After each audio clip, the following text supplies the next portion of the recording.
and someone who has organized some great things in life and knows a heck of a lot about this. And here to discuss a little more about self-governance is Mark Meckler. Mark is the co-founder of the Tea Party Patriots, founder of Citizens for Self-Governance, and he's a grassroots activist. So, Mark, you guys are out there, recruiting, educating, training, and equipping people for self-governing activists. I'm personally would like to be one of them, but I don't see a lot of people motivated enough to keep up with what's happening on the left. I think it's really hard to keep up with what's happening on the left right now, because when you have total anarchy in the streets, which is what we're seeing right now, most law-abiding, self-governing folks, they don't want to be out there facing off against that. And especially when we live now in an environment where the police are expected to stand down from this kind of garbage, it's pretty dangerous out there on the streets nowadays. Mark, you have been a leader in the call for setting up a convention of the states or an Article 5 convention. This is something I think probably a lot of our viewers aren't familiar with, or maybe only have a passing familiarity with. I'm wondering if you can, for starters, explain in brief what that would mean. And two, a lot of people are saying, look, hey, we're dealing with three crises here. We got a global pandemic, we have a recession, and we have literal riots in the streets. Is now the best time to be tinkering with America's government? Why not do the best we can to solve the problems we have with the Constitution we have?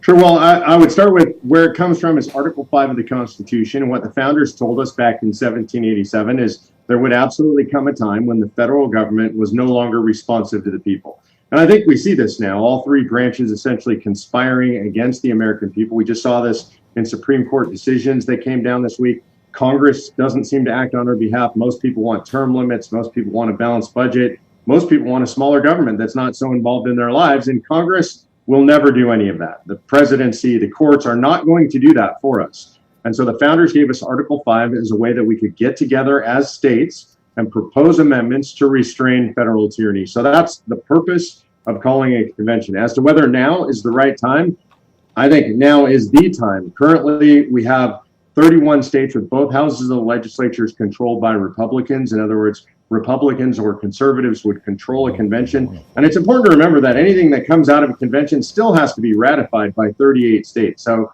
the truth is nothing either wildly conservative or wildly liberal could come out of convention. It has to be mainstream America, which would be things like balancing our budget, because we can't survive $26 trillion deficits or long-term debt, $2 trillion added to the debt just in the last couple of months. We cannot survive that over the long term. We can't survive these guys in office for 30 or 40 years. The founders never intended that. So this is the mechanism that we have to allow us to address these problems. So, hey, Mark, I've been talking a lot about George Soros and how open societies and a lot of the little underlings that he's formed have really taken to funding state legislative races, municipal DA's races to push their agenda. Right here in New York, many people think that they changed the axis of evil where the Republicans controlled the Senate by deploying some capital here and making us a one-party state.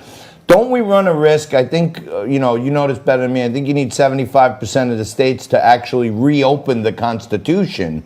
Do we run the risk of, Soros pouring so much money into something like this and trying to infect a number of states to vote to reopen it? And then all of a sudden, every amendment is up for grabs because the founders did put this cute little way in there that we could change or even undo the Constitution. Well, it takes 2/3 of states to call the convention, 3/4 of states to ratify anything that comes out of convention. So you would have to be able to influence 38 states to ratify something you and I don't like. And let me give you an example. The one that I hear most often as we're afraid of this is that they're going to repeal or somehow limit the Second Amendment. I can tell you what that means is 38 states would have to agree to that. The inverse is it would take only 13 states to stop it. 15 states, by the way, have the right to carry your firearm inside their state capital. I've been in 48 states over the last couple of years. What I can tell you is if you go into most of those states and you suggest that we repeal the Second Amendment or even consider it, I hope you're carrying a firearm because you're going to get chased out by a bunch of armed people. So the idea that somehow, even with Soros's money, you could pass through 38 states, something you or I wouldn't like, honestly, it's just crazy fantasy. Mark, I happen to be in favor of a constitutional convention. And here in New York State, where we live, we have the opportunity to vote to adopt a constitutional convention every 20 years. And this was defeated in 2017, most recently, using a lot of the same scare tactics that the opponents of an Article 5 convention use. And it worked here in New York. But to John's point about special interests, whether they be left-wing special interest or right-wing special interest, we do see in the halls of the state capitals that you've been in and in Washington, D.C., that big money, particularly when it comes to special interests, it does have a role in thwarting the will of the people. That's part of the reason you're advocating for things like term limits.